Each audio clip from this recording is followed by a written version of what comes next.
Bonjour. Aujourd'hui, je voudrais revenir sur l'utilisation de notre technologie Viaversa, c'est-à-dire pouvoir récupérer les périphériques de capture image et son de la salle par le biais d'un Via Connect Plus et le tout sans fil dans mon ordinateur afin de pouvoir exploiter mes logiciels de visioconférence. Alors dans la configuration la plus courante, on va avoir un écran. En dessous de l'écran, on va avoir une barre de son vidéo avec les micros, les HP et la caméra qui, elle, reliée en USB, va me permettre d'utiliser les ressources complètes sans fil. Mais ce n'est pas cette configuration que je souhaite présenter aujourd'hui, je l'ai fait dans d'autres vidéos. Aujourd'hui, je souhaite vous montrer la séparation des périphériques vidéo et audio. Donc pour cela, j'ai utilisé non pas la VB342 de Haver, mais la CAM 340 Plus, toujours de Haver, raccordée en USB sur le Via Connect Plus. Ça, c'est pour la partie image, vidéo. Je vais pouvoir récupérer l'image de cette caméra. Par contre, pour le son, j'ai branché un DSP audio qui est le DSP 62 AEC de chez Kramer. Je l'ai branché en USB donc sur notre Via Connect Plus et ça va me permettre d'utiliser les ressources audio de la salle.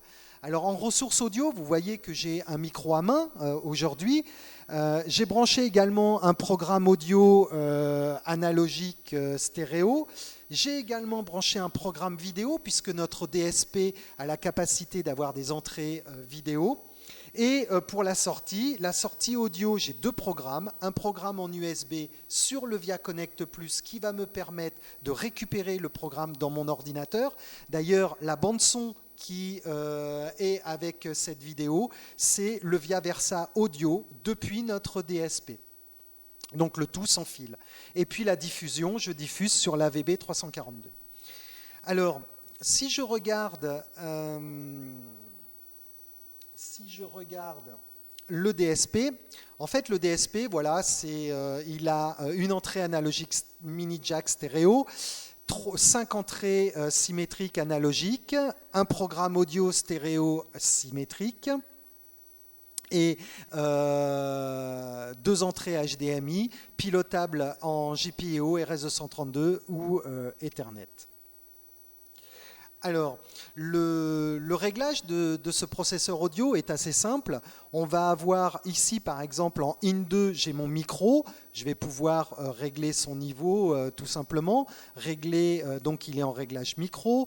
Ici, j'ai en In1, j'ai mon programme audio stéréo. Je vais pouvoir donc le sortir. Voilà, je peux avoir des réglages, le passer en micro. Sur les micros, je peux avoir l'alimentation fantôme. Ici, je vais avoir mon programme d'entrée HDMI. Donc sur l'HDMI, je vais pouvoir également mixer le son de ce programme vidéo. Et puis, au niveau des sorties, sur mon processeur, j'ai 2 sorties. Une sortie programme, que je vais pouvoir diffuser dans la salle, et une sortie USB qui, elle, est branchée sur le Via Connect Plus afin de pouvoir être exploitée avec le Viaversa. Je vais pouvoir également ici avoir l'affectation de mes sources par rapport à mes programmes. On voit bien que j'ai mes 2 programmes stéréo et mes sources ici. Et puis, donc ça se fait juste par connexion. Et puis, on va avoir une représentation globale de mon CrossPaint avec d'autres réglages, notamment la capacité de pouvoir mettre en œuvre des équaliseurs, des compensateurs, des extendeurs, des niveaux de gain, également sur la sortie de la même façon. Et puis, sur 2 entrées particulières, je vais pouvoir activer ou pas un AEC qui va me permettre de mettre un anti-écho de la salle si le site distant en est équipé. Ça, c'est pour l'exploitation en fait des réglages de mon processeur audio. Voilà. Une fois que j'ai réglé tout ça et que je veux exploiter en fait mon système de vidéoconférence, donc dans d'autres vidéos je vous l'ai montré, on vient dans les paramétrages de l'application de vidéoconférence, dans les périphériques, et puis ici je vais pouvoir donc à souhait choisir la vidéo. en l'occurrence la Via Versa, identique pour les micros. Et donc là, je vais pouvoir utiliser ma caméra vidéo indépendamment de mes périphériques audio. Voilà.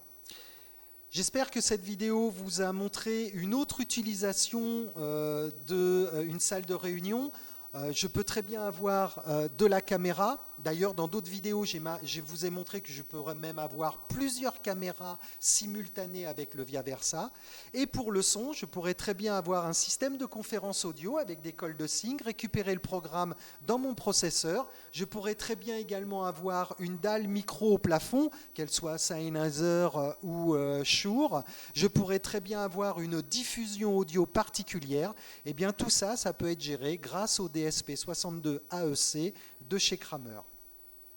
Voilà. J'espère que cette démonstration vous a permis d'aborder un câblage différent. Nous sommes à votre disposition pour répondre à l'intégralité de vos sollicitations, de vos questions. N'hésitez pas à revenir vers nous.